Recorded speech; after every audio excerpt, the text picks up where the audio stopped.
안녕하세요. 역사 돋보기 이영입니다. 지난주에 이어 이번 주 답사도 백제 답사입니다. 서울을 수도로 삼았던 한국 역사 속 국가가 두 국가가 있었죠. 조선과 백제입니다. 조선은 서울을 한양이라고 불렀고 백제는 서울을 한성이라고 불렀습니다. 하지만 대한민국의 서울과 조선의 한양과 백제의 한성은 조금 차이가 있는데요. 조선의 한양은 지금의 종로 일대였고 백제의 한성은 지금의 서울의 잠실 일대였습니다. 네, 지난주에는 백제 왕들이 잠들어 있는 백제 왕들의 무덤을 소개해드렸다면은 이번 주에는 백제 왕들이 살았던 곳, 한성시기 백제의 궁성이 있던 몽촌토성을 소개해드리도록 하겠습니다. 몽촌토성은 서울 올림픽공원 안에 있는데 한번 산책을 떠나보도록 하겠습니다. 올림픽공원 안으로 들어올 수 있는 입구는 많습니다. 저는 그 중에 북이문으로 들어왔습니다. 몽촌토성은 1980년대 88 서울올림픽을 위한 체육시설 및 부지를 건설하는 과정에서 발굴되어서 이 몇 년간의 발굴 조사 끝에 몽촌토성이 만들어졌습니다.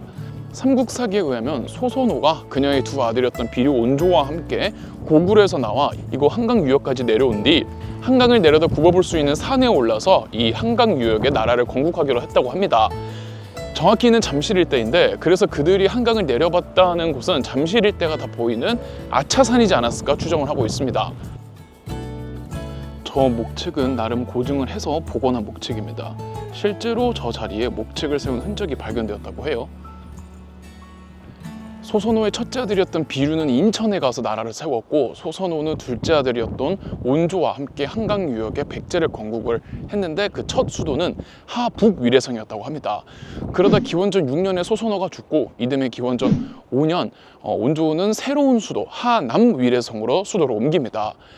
똑같이 위례성이긴 하지만 하북이냐 하남이냐의 차이가 있죠. 즉 강의 이북이냐 강의 이남이냐인데 소선호가 온조와 함께 세웠던 하북 위례성은 강 위쪽에 있는 위례성이었다는 뜻이고 온조가 새롭게 수도를 옮긴 하남 위례성은 강 밑에 있는 위례성이었다는 뜻이죠. 그 하남 위례성이 지금의 몽촌토성이라는 설이 가장 유력합니다. 몽촌토성이 하남 위례성이 아니라는 주장도 있는데 1980년대에 몽촌토성이 발굴이 되면서 거의 확실시 되고 있습니다.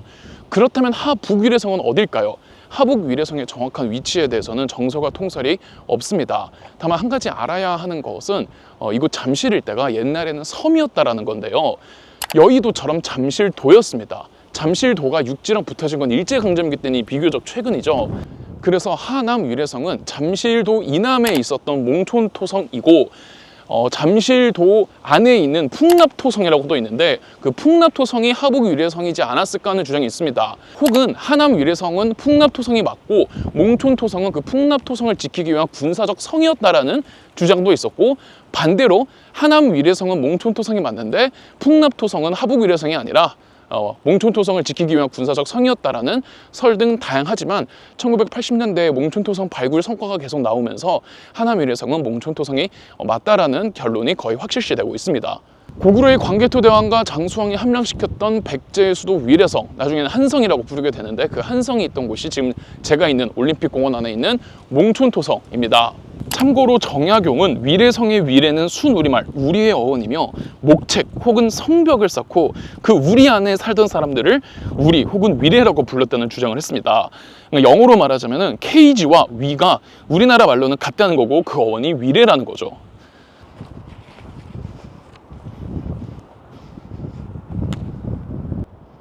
몽촌토성 발굴 조사가 한창이네요. 또 어떤 역사적 사실들이 입증이 될지 궁금합니다.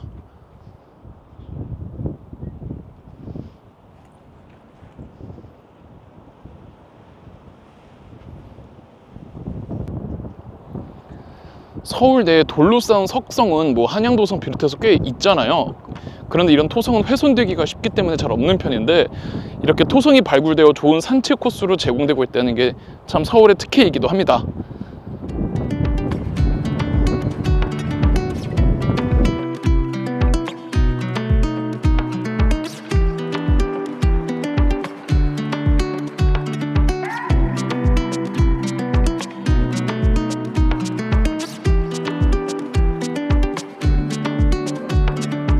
몽촌토성이나 풍납토성이나 판축공법이라는 건축술로 쌓여진 성이라고 합니다.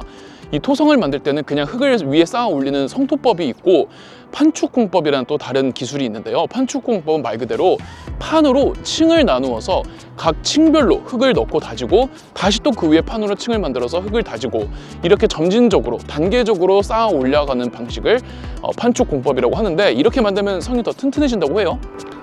몽촌토성엔 뭐 거대한 유적이 있다거나 그러지는 않습니다. 토성의 성벽 따라 산책하는 게 전부인데, 지금 보이는 이 산책로들이 전부 다 몽촌토성의 성벽이었던 겁니다.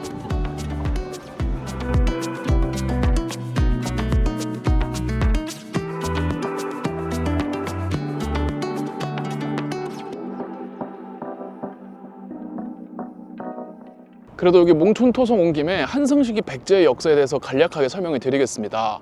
온조가 이곳 잠실 땅에 건국한 백제는 초기 국가들이 다 그렇듯 부족 연합 국가였습니다.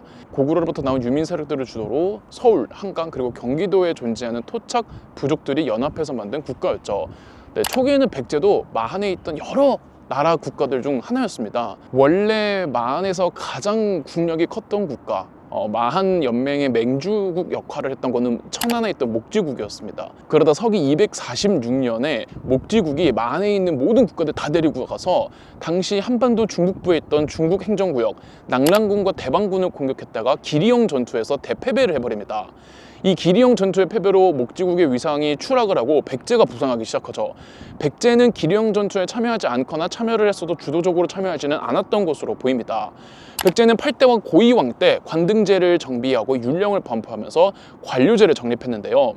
이 관료제를 정립했다라는 것은 국가를 통치하는 시스템, 행정체계를 갖추었다는 것이고, 통치의 각 방면에 있어서 이 전문화된 조직체가 만들어졌다는 뜻을 의미하죠. 자, 그런데 백제 초기에는 초고왕 계열과 고이왕 계열의 후손들이 왕위 계승 분쟁을 벌이면서 되게 혼란스러웠습니다. 이 초고왕 계열의 후손과 고이왕 계열의 후손이 어떤 관계인지는 설이 다양한데, 이것도 얘기하면 또 한 세월이라 이건 다음에 기회가 되면 이야기해보도록 하겠습니다. 어쨌든 이 왕위 계승 분쟁의 혼란을 종식시킨 거는 백제의 최전성기를 이끌었다던 4세기경 13대왕 근초고왕 때였죠.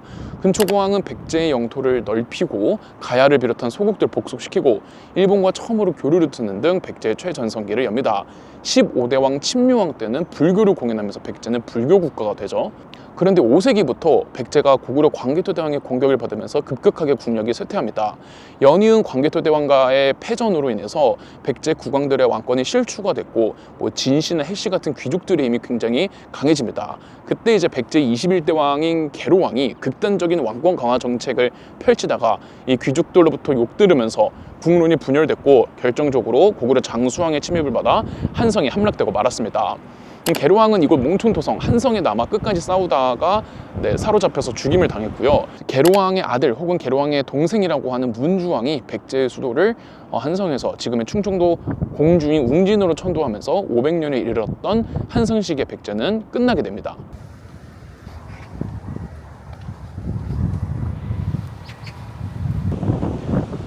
저기 지금 저렇게 인공 호수가 있는데 원래 저 자리는 해자가 있던 자리였다고 합니다.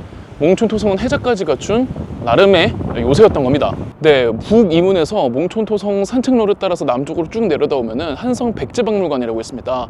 또 그냥 지나칠 수는 없죠. 잠깐 갔다 오도록 하겠습니다. 네, 아까 말씀드린 판축공법을 설명하는 모형입니다.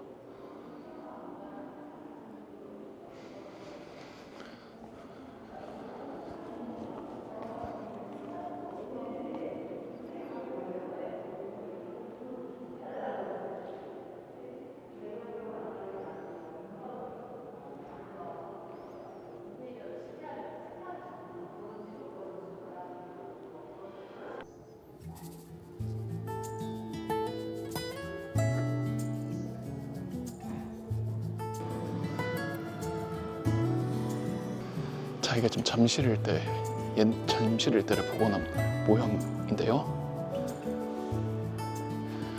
자, 보시는 게 풍납토성입니다. 하북 위례성으로 추정하고 있는. 그리고 그 이남의 몽촌토성, 방금 제가 산책해와봤던 이 몽촌토성이 하남 위례성으로 추정을 하고 있는 거죠.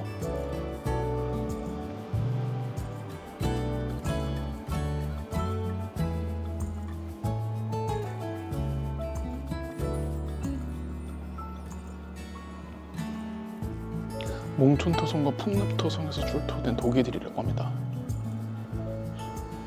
우리 백제 조상님들이 썼던 도기는 다 이렇게 생겼군요. 자, 백제인들이 또 바둑을 그렇게 즐겨했다고 하죠. 자, 여기에는 제가 지난주 영상에서 소개해드렸던 백제 돌무지 무덤을 모형으로 만들어 놨습니다.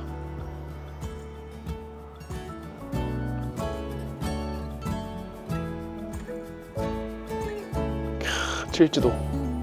네, 진품은 아니고요. 진품은 일본에 있죠.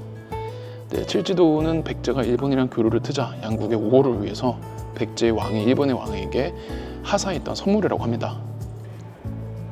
백제인들의 배입니다.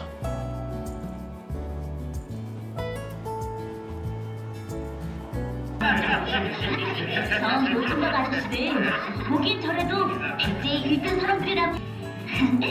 우리 시대던 공주님이에요. 네, 저는 한성 백제박물관을 둘러봤는데 제가 보여드린 것 외에도 여러 전시품들이 전시 중이니까 몽촌토성 오실 분들은 한성 백제박물관 꼭 한번 찾아보시길 추천드립니다. 네, 지난주에 석촌동 고분군과 이번 주에 몽촌토성 2주에 걸쳐서 서울에 남아있는 백제의 문화를 살펴봤는데 백제는 문화적으로 대단히 훌륭한 국가였습니다. 백제의 그 훌륭했던 문화가 지금까지 이어져 오늘날의 문화 강국의 한국을 만들지 않았나라는 그런 생각이 들게 되네요. 네, 그럼 저는 다음에 더 좋은 답사지로 찾아오도록 하겠습니다. 그럼 역사 돋보기 이영이었습니다.